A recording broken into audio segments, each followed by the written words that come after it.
Computer operator ಹುದ್ದೆಗೆ ಅಕ್ರಮ ನೇಮಕ ಆರೋಪ ವಿಚಾರವಾಗಿ ಇದೀಗ ಪಿಕೆಪಿಎಸ್ ವಿರುದ್ಧ ಸಿಡಿದೆದ್ದಿರುವಂತಹ ಕಾಗವಾಡದ ತಾವಂಶಿ ಗ್ರಾಮಸ್ಥರು ಲಂಚ ಕೊಟ್ಟು ಕೆಲಸಕ್ಕೆ ನೇಮಕ ಮಾಡಿಕೊಳ್ತಾ ಇದ್ದಾರೆ. ಪಿಕೆಪಿಎಸ್ ವಿರುದ್ಧ ಸಿಡಿದೇಳ್ತಾ ಇದ್ದಾರೆ ಕಾಗವಾಡದ ಗ್ರಾಮಸ್ಥರು.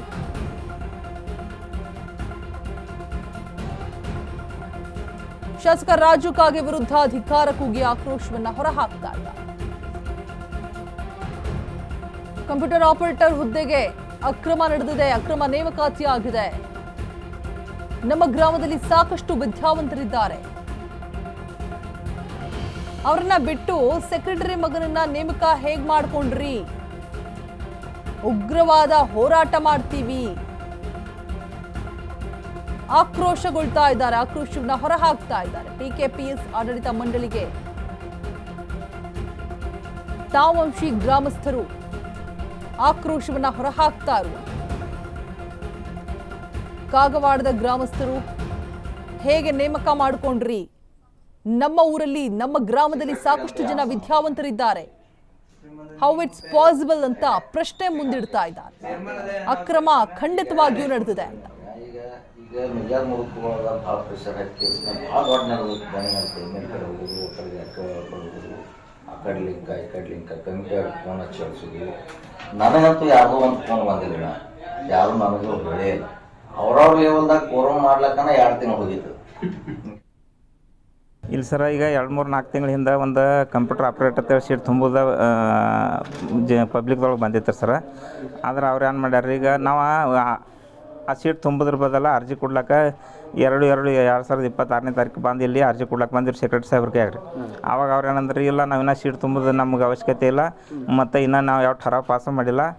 ಆ ನಂತರ ಠರಾವ್ ಪಾಸ್ ಆಗದ ನಾವು ಅರ್ಜಿ ತೊಗೊಳಂಗಿಲ್ಲ, ಅಧ್ಯಕ್ಷರು ನಮ್ಗೆ ಹೇಳ್ರಿ ತೋತೀವಿಲ್ಲ ಅವ್ರು ಇಲ್ಲ ಅಂದ್ರಿ.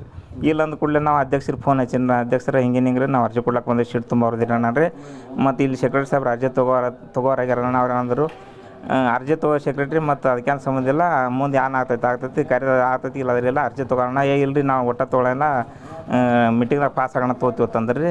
ಆ ನಂತರ ಇದನ್ನು ತೊಗೊಳ್ದಾಗ ನಾವು ಚಿಕ್ಕೋಡಿ AR ಆಫೀಸ್ಗೆ ಹೋಗಿ ಕಿಸಿಂದ ಹಿಂಗೆ ಸೀಟ್ ತುಂಬೋದ್ರ ಬದಲು ಅಲ್ಲಿ ಅರ್ಜಿ ತೊಗೋರಾಗ್ಯಾರಿ, ಮತ್ತು ನಮಗೆ ತಕರಾರು ಅರ್ಜಿ ಐತಿ ತಲೆ ಅರ್ಜಿ ಸ್ಟೇ ಇಟ್ಟು ಕಿಸಿಂದ ಬಂದೇವ್ರಿ ನಾವು. ಇಲ್ಲಿ ಬಂದ ಬಳಿಕ ಇಲ್ಲಿ ಗುಪ್ಲಿ ಏನು ಮಾಡ್ಯಾರ, ಅವ್ರು ರೊಕ್ಕ ಕೊಟ್ಟು ಇದು ಮಾಡ್ಯಾರು, ಮೆಂಬರ್ಗಳು ಯಾರು ಮಾಡ್ಯಾರ ಗೊತ್ತಿಲ್ಲ. ಗುಪ್ಲಿ ಅದು ಕಂಪ್ಯೂಟರ್ ಆಪರೇಟರ್ ಸೀಟ್ ತುಂಬಿ 2 ತಿಂಗಳ ಪೇಮೆಂಟು ಮಾಡಿದೆವು, ಮತ್ತು 2 ತಿಂಗಳು ತುಂಬಿ ಇದನ್ನು ಭರ್ತಿ ಮಾಡ್ಕೊಂಡಿದ್ದೀವಿ ಅಂತೇಳಿ ಹಿಂಗೆ ಸೆಕ್ರೆಟ್ರಿ ಮಗನನ್ನ ತುಂಬ್ಕೊಂಡಾರೆ.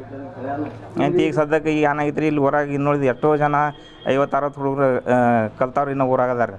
ಇವು ಪರ್ಸೆಂಟೇಜ್ ಹೆಚ್ಚಾದವ್ರು ಅದಾರು, ಎಕ್ಸ್ಪೀರಿಯನ್ಸ್ ಇದ್ದವ್ರು ಅದಾರು, ಮತ್ತು ಅವ್ರ ಭವಿಷ್ಯ ಹಂಗೆ ಬಡವರು ವಿದ್ಯಾರ್ಥಿಗಳು ಕಲ್ತವ್ರು ಇನ್ನೂ ಊರಾಗ ಎಷ್ಟೋ ಜನ ಅದಾರ ರೀ. ತಮ್ಮ ಮಕ್ಕಳನ್ನ ತೊಗೊಳೋದು, ಇನ್ನೂ ನೌಕರಿ ತಪ್ಪಿಗೆ ತಮ್ಮ ಮಕ್ಕಳು ತೊಗೊಂಡು ಬಡವ್ರ ಪರಿಸ್ಥಿತಿ ಏನಾಗೋದ್ರಿ. ದಿನ ಕೂಲಿನ ಅಲ್ಲಿ ಮಾಡಿ ಮಕ್ಕಳು ಸಾಲಿ ಕಲ್ತಿರ್ತಾರೆ. ಈಗ ನಿಮ್ಮ ಕೆಳಗೆ ತೊಗೊಂಡು ನಿಮ್ಗೆ ಯಾವ ಥರ ಗೊತ್ತಾಗ್ತದೆ? ಯಾವ ಥರ ಪಬ್ಲಿಕ್ದಾಗ ಚರ್ಚೆನೇ ಐತ್ರಿ ಸರ್. ಹಿಂಗೆ ಗುಪ್ತು ತೊಗೊಲತ್ತಾರು, ರೊಕ್ಕ ಕೊಡ್ಲತ್ತಾರು, ಅಲ್ಲಲ್ಲಿ ಮೀಟಿಂಗ್ ಮಾಡ್ಲತ್ತಾರು, ಅಧ್ಯಕ್ಷ ಇದನ್ನು ಮೆಂಬರ್ಗಳನ್ನ ಕೂಡ್ಸ್ಲತ್ತಾರು, ಮೀಟಿಂಗ್ ಮಾಡಿ ರೊಕ್ಕ ಕೊಡ್ಲತ್ತಾರ. ಹಿಂಗೆ ಜನರು ಪಬ್ಲಿಕ್ದಾಗಂತೂ ಜಾಲತಾಣದಾಗ ಹರಿದಾಡ್ಲತ್ತೈತಿ. ಆದ್ರೆ ನಾವು ಅರ್ಜಿ ಕೊಟ್ಟಿದ್ದೀವಿ, ಅರ್ಜಿ ಕೊಡ್ಲಿಕ್ಕೆ ಒಂದು ತೊಗೊಂಡಿಲ್ಲ, ಅಲ್ಲಿ AR ಆಫೀಸ್ದಾಗ ಹೋಗಿ ತಕರ ಅರ್ಜಿನೂ ಇಟ್ಟಿದ್ದೀವಿ, ಮತ್ತು ಅಟ್ಟಾಗಿ ಭೀ ಗುಪ್ತಲೆ ಮಾಡ್ಯಾರು ಎಲ್ಲ ಮೆಂಬರ್ಗಳ ಮತ್ತು ಇದನ್ನು ಸಿಬ್ಬಂದಿಗಳ ಕೂಡಿಸಿ.